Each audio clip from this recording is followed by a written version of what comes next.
예수 그리스도 은혜와 평강이 함께 있을지어다. 자, 오늘 주시는 말씀 무엇일까요? 나는 행복한가요?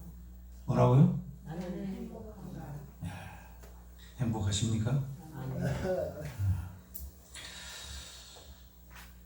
사회가 혼란할 때 보게 되면은 금값이 인상이 되죠. 많은 사람들이 사회가 혼란이 오게 되면은 금이라든가 이런 것으로 바꿉니다. 왜 그럴까요? 그렇죠. 미래가 불안한 거죠.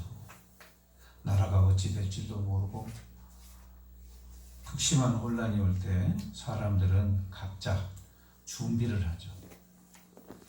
그래서 자기가 생각하는 그러한 보물로 가치를 바꿉니다. 근데 여러분, 만약에요 종말이 온다면은 여러분 무엇을 준비해야 할까요? 나라가 혼란스럽고 경제가 어려울 때 여러 가지 준비를 할 때 금을 준비한다든가 아니면 현찰을 준비한다든가 아니면 어떤 사람들은 또 땅에다 투자를 한다든가 이런 어떠한 방법으로 합니다. 그런데 만약 종말이 오게 된다면 여러분 무엇을 준비해야 될까요? 세상 그 어떤 것으로도 종말을 피할 수가 없습니다. 근데 우리는 그 종말을 그냥 맞이하지는 않습니다. 인간은 필연적으로 살려고 하는 본능이 있기 때문에 그 살려는 그 본능에 대처하는 그 무엇을 우리 사람은 추구할 수밖에 없는 겁니다. 여러분 잘 알다시피 세상에 종말이 오게 되면 사람들이 추구하는 가치는 바로 영적입니다. 그렇다면 우리가 지금 이 땅에서 행복하게 살아가기 위해서는 무엇을 준비하고 무엇을 추구해야 될까? 여러분 아까 행복하시냐고 물어봤을 때 다 그렇다고 대답했어요. 대답 안 하시면 손 들어보세요. 나는 지금 행복 안 합니다. 또는 나는 행복하긴 하는데 조금 덜 행복합니다. 아니면은 나는 진짜 요즘 같으면 정말 살만이 안 나요 라고 불행하다고 생각하는 것. 여러분 하나님께서는 오늘 본문의 말씀에서 두려워하지 말라라고 말씀하십니다. 여기서 두려워하지 말라는 여러 말을 포함하고 있어요. 염려하지 말라, 걱정하지 말라, 근심하지 말라, 이런 모든 뜻을 다 포함하고 계신 거. 두려워하지 말래요. 그런데 오늘 본문의 말씀에서 왜 하나님은 이스라엘 백성들에게 두려워하지 말라고 지금 말씀하고 계실까요? 이 본문의 말씀을 통해서 우리는 정말로 내가 행복한가는 걸 다시 돌아보고 만약에 내가 행복이 좀 덜하다고 생각한다면 행복할 수 있는 하나님의 비밀, 방법을 이 시간에 얻으시길 바랍니다. 5절 말씀 보세요. 너희가 애굽에 나올 때 내가 너희와 언약한 말과 나의 영이 계속하여 너희 가운데에 머물러 있나니 너희는 두려워하지 말지어다 라고 말씀하십니다. 말씀 듣다시피 지금 주님께서 이 말씀하시는 것은 이스라엘 백성이 뭐하고 있다는 거예요? 두려워하고 있다는 거예요. 두려워하고 있으니까 두려워하지 말라는 거예요. 지금 이때의 배경을 보게 되면요, 유다가 이스라엘이 바벨론에게 멸망을 당해버리고 성전이 다 파괴되어버리고 사람들은 다 포로로 끌려가고 많은 사람들이 죽임을 당하고 한마디로 말해서 나라가 완전히 망해버린 거예요. 그런 상황에서 그 떠나는 백성들에게 하나님께서는 선지자를 통해서 희망을 주십니다. 그리고 너희들이 다시 돌아오도록 내가 할 것이다 라고 하면서 기한을 정하세요. 근데 놀랍게도 이들이 독립운동을 해가지고 다시 돌아온 게 아니라 하나님께서 바로 바사 왕 고레스의 마음을 충동을 시켜요. 감동을 시켜서 그가 스스로 이스라엘 백성들에게 돌아가라. 그리고 어떻게 하라? 가서 뭐 하라? 성전을 세워라. 성전을 세우라고. 여러분 역사책 한번 뒤집어 보세요. 이런 유래가 있는가? 없어요. 자기가 망해버린 그 나라를 위한 신을 섬기라고, 그 섬기라고 성전을 지으라고 하는 그런 왕이 어디가 있습니까? 근데 이 바사왕 골에서는 그렇게 이야기를 해요. 그래서 누가 옵니까? 스룹바벨이 이제 돌아옵니다. 돌아와서 성전을 짓게 되는데, 외부의 적과 내부의 적들이 반대를 하죠. 이 반대에 부딪혀가지고 약 15년간이라는 기간 동안에 성전이 건축이 멈춰버립니다. 다 멈춰버려요. 그래서 오늘 본문의 말씀 보면은 하나님께서 이스라엘 백성들에게 다시 지으라고 명령을 해요. 그런데 2절에 보게 되면은 이 이스라엘 백성들이 뭐라고 대답을 하느냐? 뭐라고 대답해요? 아직 때가 아닙니다. 지금 누가 지으라고 하시는 거예요? 하나님이 지으라고 하시는 거예요.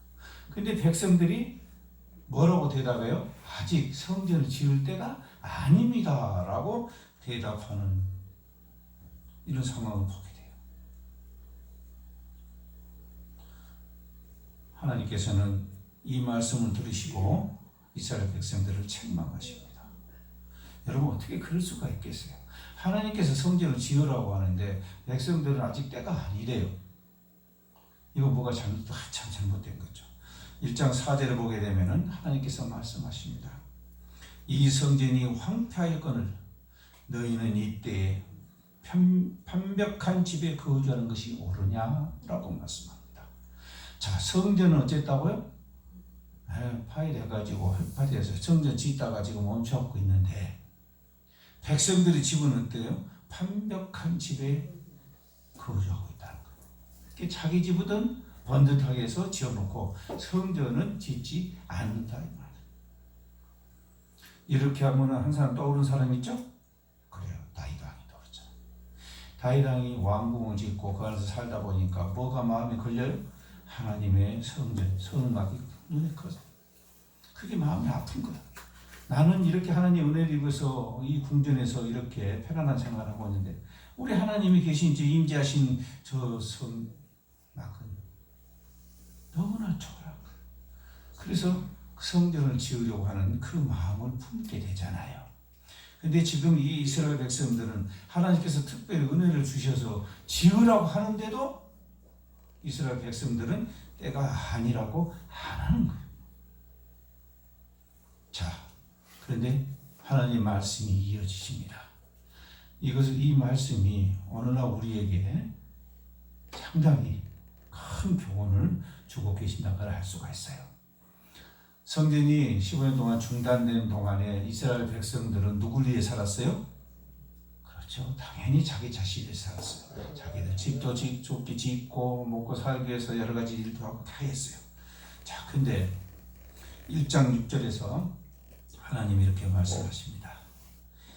너희가 만일 뿌리지라도 수확이 적으며 먹을지라도 배부르지 못하며 마실지라도 흡족하지 못하며 입어도 따뜻하지 못하며 일꾼이 싹을 받아도 그것을 구멍 뚫어진 전대에 넣음이 되느니라. 이렇게 말씀하십니다. 한마디로 뭘 말씀하신 거예요? 그렇게 자기 자신들을 위해서 살았는데 너희들이 행복했냐 이 말이에요. 성전 안 짓고 너희들을 위해서 살 때 과연 행복했느냐? 너희들이 하고자 하는 대로 돈 모으려니까 모아지고 행복했느냐? 라고 묻는 거예요. 1장 9절에서 말씀하십니다. 너희가 많은 것을 바랐으나 도리어 적었고 너희가 그것을 집으로 가져갔으나 내가 풀어버렸느니라. 나 만군의 여호와가 말하노라. 이것이 무슨 까닭이냐? 내 집은 황폐하였으되 너희는 각각 자기의 집을 지키하여 빨랐습니다. 무슨 말인지 아시겠죠? 자기들 집 짓고 자기들 필요한 것은 빨리 열심히 해서 취해도 하나님이 원하신 것은 하지 않았다는 뜻이에요. 그래서 어떻게 됐습니까? 하나님께서 풀어버렸다고 말씀하셨어요. 풀어버렸다. 여러분, 사람의 제일 되는 목적이 무엇입니까? 하나님이 인간을 만드신 목적이 무엇입니까? 이 목적을 잃었을 때 우리 사람들이 행복하다, 행복하지 못하다, 행복하지 못하다는 뜻이에요. 꼭 물질적인 뿐만이 아니라 영적으로 행복할 수가 없다라는 말씀이에요. 자, 하나님께서는 이 성전 건축을 명령하시면서 무엇을 상기시킵니까? 네, 언약을 상기시켜요. 하나님과 사람과의 관계가 지금 이어지고 있는데 그 이어진 끈이 무엇이냐 이 말이에요. 언약이라고. 너희가 애굽에서 나올 때 내가 너희와 언약한 말과 나의 영이, 성령이시죠, 너희와 함께 있었다는 거예요. 하나님이 함께 하셨다는 그 사실을 너희가 기억을 하고 있느냐 이 말이에요. 하나님께서 몇 번을 이스라엘 백성들에게 말씀하셨어요. 너희가 배가 부를 때 나를 잊을까 염려하노라. 먹고 살만하면 어쩝니까? 지금 이들은 어떤 백성들이에요? 나라가 망한 백성들이에요. 그래서 도저히 다시 돌아올 수 없는 그 상황인데 하나님께서 돌아오게 만드셨어요.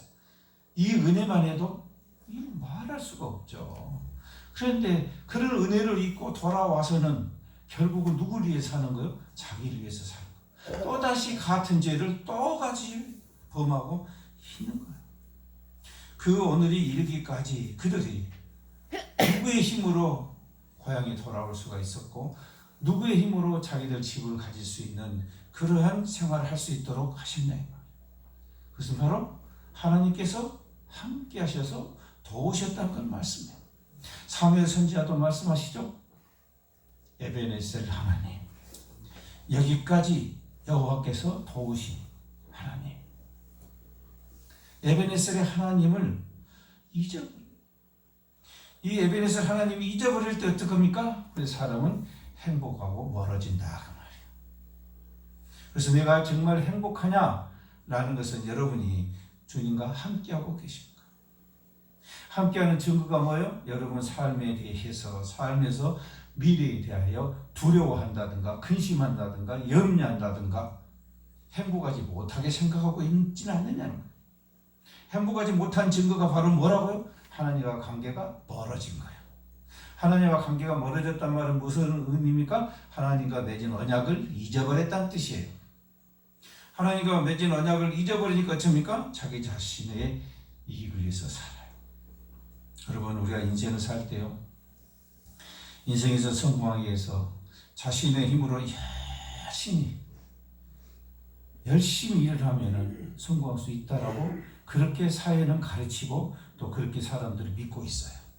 그런데 우리가 실제로 살아보니까 어떻든가요? 실제로 그렇게 이론적으로 되든가요? 여러분, 이곳은 농촌이에요. 농촌이기 때문에 씨 뿌리고 또 농작물을 가꾸고 하는 것은 여러분 몫이에요. 그래서 열심히 했지만은 그 결과가 항상 여러분이 원하는 결과가 나오던가요? 그렇지 않잖아요. 작물이 잘 자라려면은 뭐가 있어야 돼요? 때에 따라 비가 내려줘야 되고 또 작물이 잘 자라도록 기후가 맞춰줘야 돼요. 갑자기 서리가 내린다든가 이러면 다 작물이 죽어버리잖아요.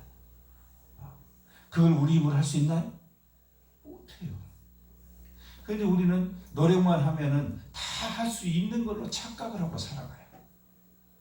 여러분, 우리 인생이 과연 그렇게 우리 인생이 되어졌더냐 그 말이에요. 오늘날까지 내가 그렇게 살아왔더냐, 내 노력의 결과가 다 순수하게 다 받아쳤더냐 그 말이에요. 그러나 여러분, 우리가 정말로 행복하게 살아가기 위해서는 우리에게 무엇이 소중한가 하는 것을 우리가 잊어버려서는 안 돼요. 우리는 다 언약의 백성입니다.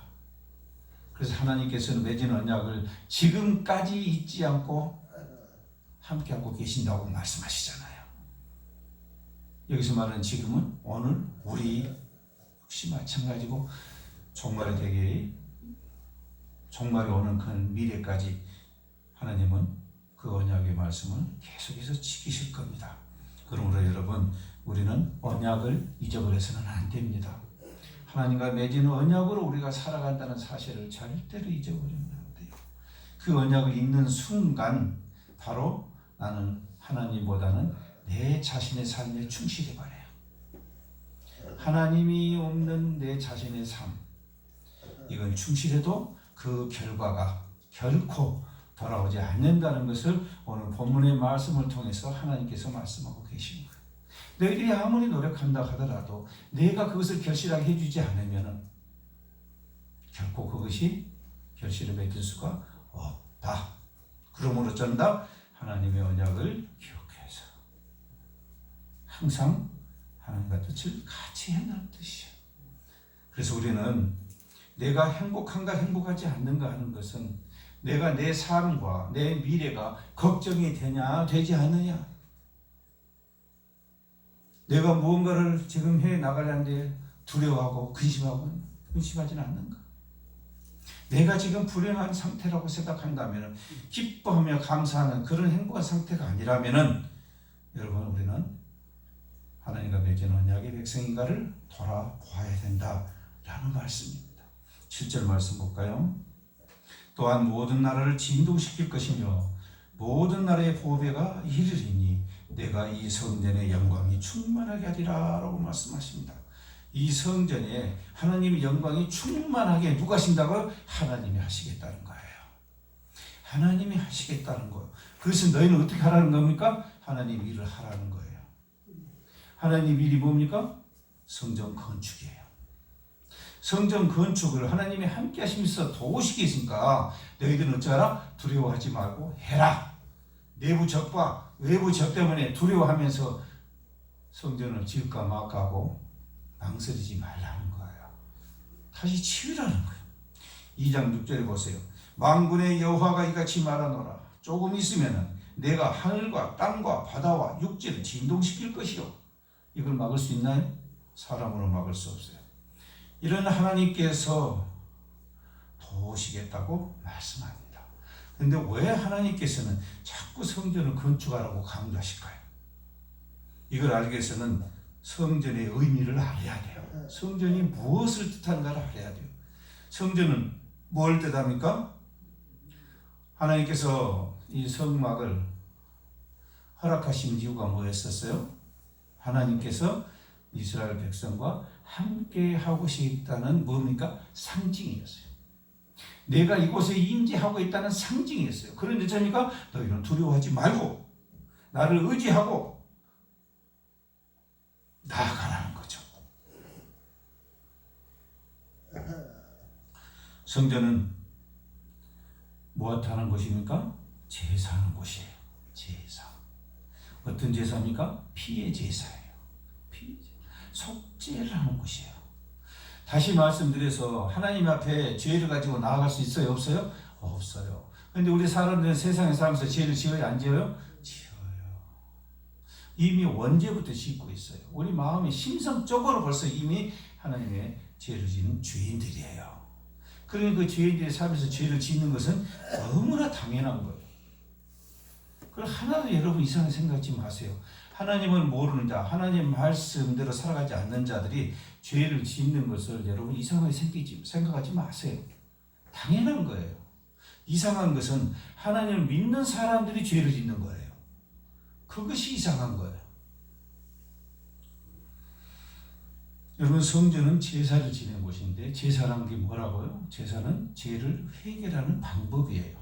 그렇죠? 그래서 피의 제사를 통해서 뭐가 됩니까? 하나님께서 회복을 시켜주는 거예요. 임시 방편적으로 회복시키지 않으면 하나님 앞에 나아올 수가 없어요. 하나님 앞에 나아올 수 없으면 어떻게 됩니까? 죄를 해결도 못해요.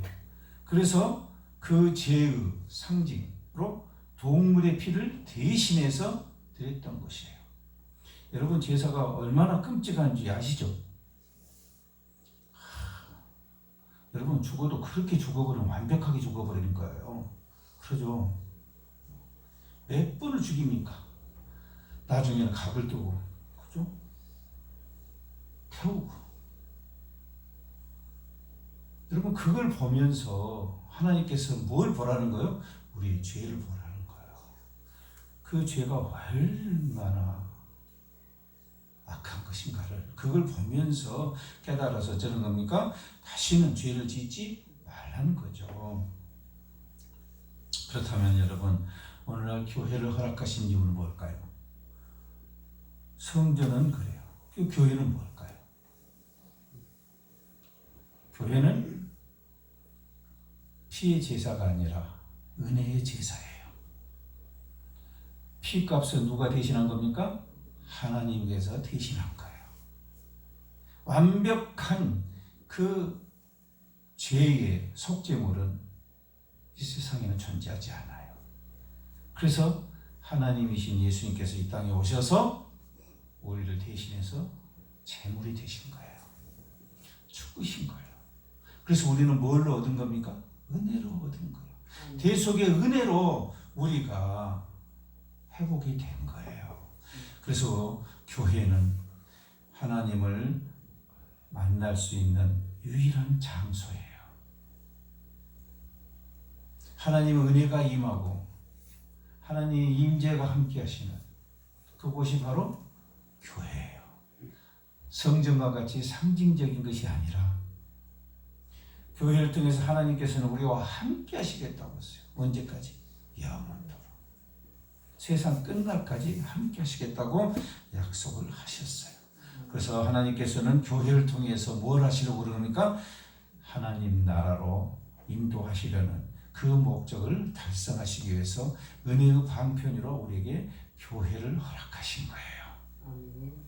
그래서 여러분 교회는 우리가 하나님으로부터 받은 선물 중에서 가장 성스러운 축복의 선물이에요. 이러한 선물을 여러분 스스로가 귀하게 여기지 않는다면 하나님의 말씀이 여러분의 마음을 어떻게 움직일 수 있겠어요? 그냥 단순히 여러분 건물, 예배 드리는 곳 이렇게만 생각하시면 안 돼요. 교회는 여러분의 삶 자체예요. 교회는 앞으로 여러분의 하나님 나라에 갈 모본이 그림자예요. 그림자. 그래서 교회를 통해서 여러분의 성도가 서로 교제하면서 우리가 하나님 나라의 백성으로서 살아가야 할 그런 모든 것들을 법과 질서와 이런 것들을 배우는 거예요.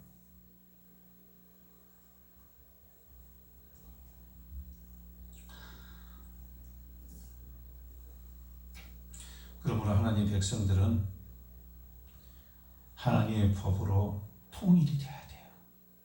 다시 말해서 가치관이 같아야 돼요. 물질적인 것보다 뭘 먼저 추구한다고요? 영적인 것을 먼저 추구하는데 영적인 것이 어떤 영적인 거예요? 하나님의 영광이에요. 하나님의 영광을 먼저 추구하는 것이 바로 우리의 비전이 돼야 돼요. 하나님과 함께 한다는 뜻은 여러분 그냥 우리 마음속에 하나님을 모시고 있다는 단순히 그런 뜻만을 이야기하는 게 아니에요. 오늘 제목이 뭡니까? 나는 행복한가예요. 내가 행복하기 위해서는 필연적으로 해야 할 일이 있어요. 그게 뭐예요? 하나님과 함께 하는 거예요. 하나님과 함께 하니까 뭐가 해결이 돼야 돼요? 내가 거룩해져야 돼요. 거룩해지려면 어떻게 해야 돼요? 죄를 해결해야 돼요. 근데 죄는 누가 해결해 주셨어요? 예, 예수님이 해결해 주셨어요. 그래서 우리는 언제 어느 때나 아버지 앞으로 나아갈 수가 있는 거예요. 이미 우리는 하나님 나라의 백성이에요. 다시는 여러분이 원죄 때문에 회개할 필요가 없어요. 이 회개하지 않고는 예수를 주라 시인할 수도 없어요. 우리가 죄사함을 받을 때 비로소 성령 하나님께서 함께 하시고 여러분의 삶을 직접적으로 간섭하기 시작하시는 거예요. 그래서 여러분 하나님께서 여러분의 삶을 간섭하시기 시작하셨다는 것을 또 간섭하고 계신다는 사실을 여러분이 느끼고 체험하고 믿는다면 더 이상 세상 것 때문에 근심하고 염려할 필요가 없다는 뜻이에요. 세상 가치관 때문에 내가 흔들려서는 안 된다라는 뜻입니다. 그러므로 여러분, 우리가 정말로 이 땅에서 평강하고 행복하기 위해서는요, 하나님을 믿는 것인데 그 믿는 것이 뭘 의미하는 것이냐라는 것을 우리가 분명히 알아야 돼요. 이걸 알지 못하면은 여러분 신앙생활 동안에 정말로 행복할 수가 없어요. 마태복음 6장 33절에서 예수님께서 뭐라고 말씀하셨습니까? 너희는 먼저 그의 나라와 의를 구하라. 그리하면 이 모든 것을 너희에게 더하시리라. 아멘. 자, 우리가 이 땅에서 뭘 먼저 추구하고 살아야 행복할 수 있다고요? 그의 나라와 의예요. 이것을 하지 않고 우리는 자꾸 뭘 먼저 합니까? 이 땅에서 구하는 그 모든 것을 우리는 먼저 구하려고 그래요. 이걸 구하면 나는 행복하게 되고, 행복하게 되면 내가 하나님을 잘 섬길 줄 알아요. 신앙생활 잘할 줄 알아요. 여러분, 물질적으로 만약에 풍족해서 그런다면 우리나라에서 우리가 제일 믿음이 좋겠어요? 그렇죠. 강남 쪽이죠. 믿음이 제일 좋아야 돼요. 그런데 여러분은 그렇다고 생각하십니까?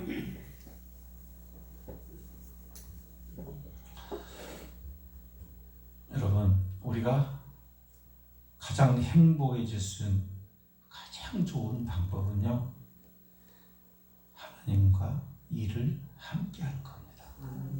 하나님 일을 하는 거예요. 하나님 일을 하게 되면 거기에 대한 내가 자긍심이 생기고 여러 가지 거기에서 성령의 도우심과 능력과 이런 것들이 나타나는 거예요. 그리고 가치관이 달라지는 거예요. 지금까지 내가 알지 못했던 그런 세상 속에서 세상의 낭만 생각하다가 이제 성령이 함께 하시면서 이루어가시는 그 희락을 맛보게 된다고요. 그러나 여러분, 하나님과 함께 일을 행하지 아니하게 되면은요, 절대로 이런 맛을 볼 수가 없어요. 그래서 껍데기 신앙생활을 할 수가 있어요. 여러분, 순종했던 사람들을 우리는 성경에서 보게 됩니다. 많은 사람들이 나타나요. 아브라함을 보세요. 아브라함은 하나님께서 떠나라고 이야기했을 때 떠났었어요. 순종을 했죠. 그런데 그는 애굽으로 내려가다가 무슨 일을 당해요? 자기 아내 사라를 왕에게 뺏겨버려요. 자기 힘으로 다시 되돌릴 수 있어요? 없어요? 올 수가 없어요. 그런데 어떠셨어요? 하나님께서 나타나서 하나님께서 일을 하시고 사라를 돌려준과 동시에 오히려 제국까지 플러스해서 돌려주신 것을 여러분 성경에서 보셨을 거예요. 그만 그런 것이 아닙니다. 야곱 보세요. 야곱이 형을 피해서 도망갈 때 아버지가 준 재산 다 잃어버리고 광야에서 돌베개 베고 잠을 자는 그런 상황까지 몰렸을 때 하나님께서는 천사의 오르락 내려가는 사닥다리를 통해서 또 그걸 보게 하시고 하나님께서 야곱에게 약속의 말씀을 주신 것을 여러분 보셨을 거예요. 그래서 야곱이 뭐라고 했습니까? 그곳을 베델이라라고 칭하고 제단을 쌓고 자기가 나중에 돌아오면은 그곳에다가 제단을 쌓겠습니다. 그 결과는 여러분이 너무나 잘 아시죠? 요셉을 보세요. 요셉은 완전히 죽을 지경 되어가지고 노예로 팔려가 버렸어요. 다시 돌아올 수 있어요? 없어요? 절대로 그런 일 없어요. 형제가 만날 수도 없어요. 그런데 그 결과가 어떻게 됐습니까? 요셉은 총리가 되게 해달라고 기도하지 않았어요. 그렇죠? 근데 하나님께서는 요셉을 총리로까지 세우셔서 하나님의 일을 하시는 거예요. 요셉을 통해서 하나님이 일을 하시는 거예요. 그 하나님의 일에 요셉이 동참한 거예요. 그래서 성경에 기록됐고 또 사람이 정말 복이 무엇인가 라는 것을 보셨어요. 엘리야 선지자는 어떻습니까? 엘리야 선지자는 멀리 도망가고 있을 때 인적이 끊어진 곳에서 굶어 죽을 수밖에 없었는데 하나님께서는 어떠십니까?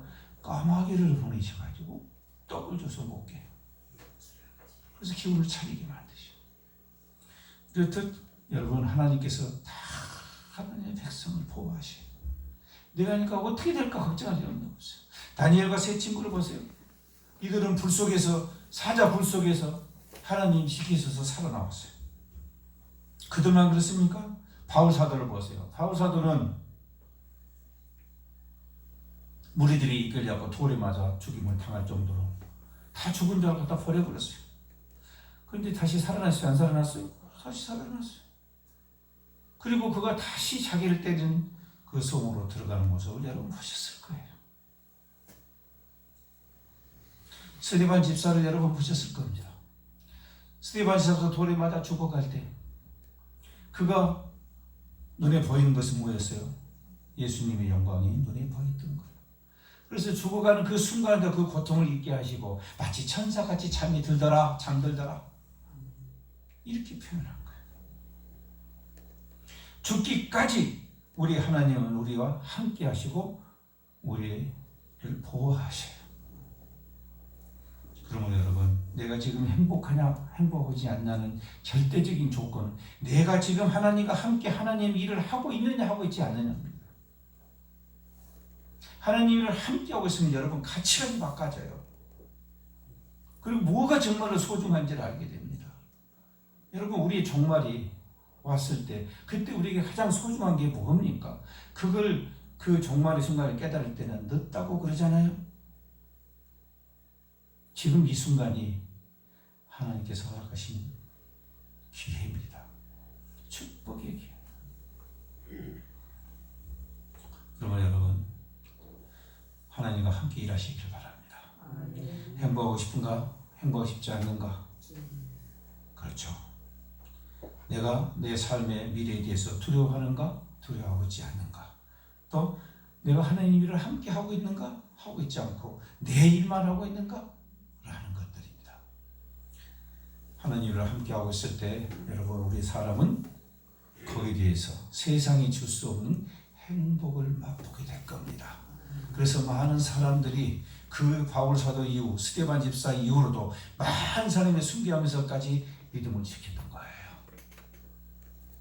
세상적으로 물질의 축복이 주어지지 않다 할지라도 영생의 축복을 믿음으로 많은 믿음의 선진들이 순교했다는 사실을 기억하시길 바랍니다. 9절 말씀 보겠습니다. 이 성전의 나중 영광이 이전 영광보다 크리라. 만군의 여호와의 말이니라. 내가 이곳에 평강을 주리라. 만군의 여호와의 말이니라. 아멘. 아멘.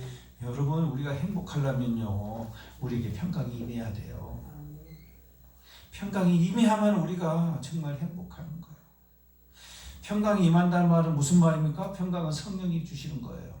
우리가 얻고 취하고 노력해서 얻어지는 게 그런 게 아니에요. 돈 주고 사서 얻어지는 게 그런 게 아니라고요. 성령이 주시는 평강은 이 세상에 줄 수 없는 평강이라고 했어요. 다시 말해서 이 세상에 줄 수 없는 희락이에요. 낙이에요. 기쁨이에요. 행복이에요. 그래서 남들이 봤을 때는 어떻게 저렇게 고리타분한 삶을 살까 그렇게 볼지 몰라도 그 사람은 정말 평강의 삶을 살아가고 있을 수 있다는 거예요. 내가 무엇이 되는가는 그렇게 중요한 게 아니에요. 내가 무엇을 하고 있느냐, 그 하고 있는 그 중심의 주체가 무엇이냐는 거예요. 이게 중요한 거예요. 하나님과 함께하고 하나님이 일을 하고 있으면 그것이 아무리 작은 일을 할지라도 보람이 되고 그것으로 인해서 성령님께서 평강을 허락하신다는 거예요. 그러면 여러분, 정말로 우리는 이 땅에서 행복하게 살아야 돼요. 정말 행복해야 돼요. 그것이 하나님께 충성하는 거고 순종하는 거예요. 여러분, 꼭 물질로만 많아가지고 내가 하고 싶은 거, 내가 이루고자 하는 거 그게 다 이루어졌다고 해서 정말 행복할까요? 우리 주인이나 내 자신을 볼 때도 우리 사람의 만족이라면 끝이 없어요. 끝이 없어. 이거야, 이 정도면 내가 만족하겠다. 해보면 어때요? 이 말씀을 준비하면서 제 자신도 돌아봤어요. 정말 하나님은 나는 상상도 못해. 그런 은혜를 받았는데 어느 사이인가 그 은혜의 감사를 잊어버리고 살더라는 거예요. 그래서 그 은혜의 감동을 잃어버리는 거예요. 여러분, 우리가 정말로 이 땅에서 살아가면서 이 앞에서 하나님 은혜를 잊어버려서는 안 된다는 거예요. 하나님의 은혜를 잊어버리지 않고 하나님의 은혜를 생각할 때 우리는 마음에 감동이 일어나고 감사가 나오고 그 감사로 인해서 평강이 임하는 거예요. 그래서 감사는 평강과 같다고 그러잖아요. 다시 말씀드립니다. 하나님의 백성과 세상의 백성에는 엄청난 차이가 있습니다. 그래서 하나님께서는 택하여 부르셨다고 말씀하십니다. 그리고 거룩하라고 말씀하십니다. 거룩이란 구별이에요. 가치관도 다르고 소유도 다르고 다 달라요. 창세기 1장 2절 볼까요? 그 땅이 혼돈하고 공허하며 흑암이 깊음 위에 있고, 자, 하나님 은혜가 임하기 전 이 세상을 창조하시기 전 상태가 바로 뭐라고요? 혼돈하고 공허하고 흑암이 어둠. 자, 이것이 여러분 사람 행복하게 하겠어요? 행복하지 못하게 하겠어요? 못해요. 다시 봅니다. 깊음 위에 있고 하나님의 영은 수면에 운행하시니라. 그때 계신 분은 하나님 한 분밖에 안 계셨다 그 말이에요. 그런데 1장 3절에 보세요. 하나님이 이르시되 빛이 있으라 하시니 빛이 있었고 그랬어요. 누가 빛을 만들었어요? 하나님께서. 그래서 하나님과 함께 하면은 빛이 임해요. 우리 마음속에서 어둠이 그냥 떠나가요. 슬픔이 그냥 떠나가요. 두려움이 떠나가요. 내가 가라 해서 가는 게 아니란 말이에요. 빛이 임하면 어둠은 그냥 없어지는 거예요. 마태복음 4장 16절에서 말씀하십니다. 흑암에 앉은 백성이 큰 빛을 보았고 사망의 땅과 그늘에 앉은 자들에게 빛이 비추었도다. 예수님이 이 땅에 오신 것은 빛으로 오셨다는 거예요. 왜요? 우리는 어둠이니까요. 어둠 속에 있으니까 불행할 수밖에 없어요. 어떻게 행복할 수가 있겠어요? 우리가 불행해진다는 말은 바로 빛을 잃어버렸기 때문이에요. 그래서 어두워지는 거예요. 어떻게 해지려고 그런 것이 아니라 빛이 없으면 그냥 어두운 거예요. 그죠? 빛이 있으면은 그냥 환한 거예요. 그죠? 하나님이 함께 하시면 그냥 은혜가 임하고 환한 거예요. 행복해지는. 요한복음 3장 12절에서 다시 말씀하십니다. 예수께서 또 말씀하여 이르시되 나는 세상의 빛이니 나를 따르는 자는 어디에 다니지 않고 어둠에. 자, 어둠에 혼란과 공허와 이런 모든 나를 불행하게 하는 모든 감정과 그런 여건들이 어디서 온다고요?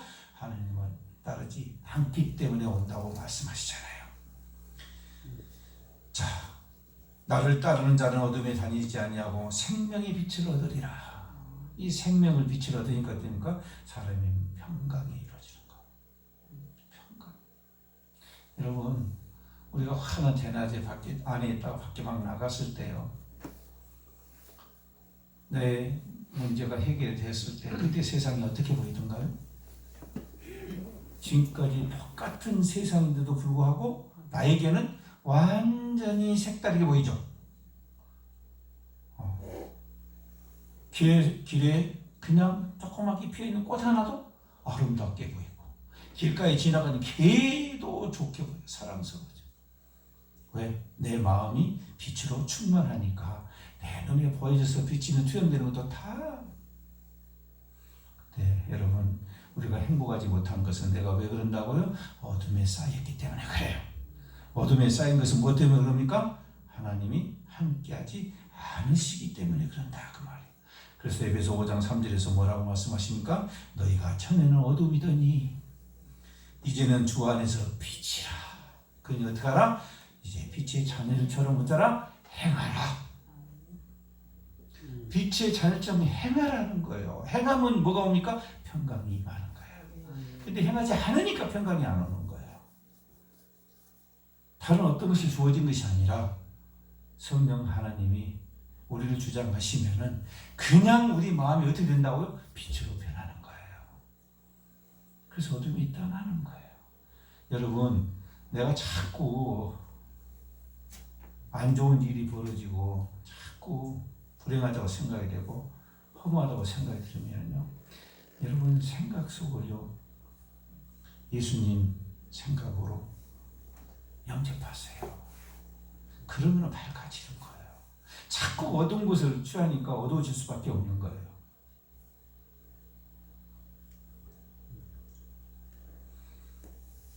성경에서 말씀하십니다.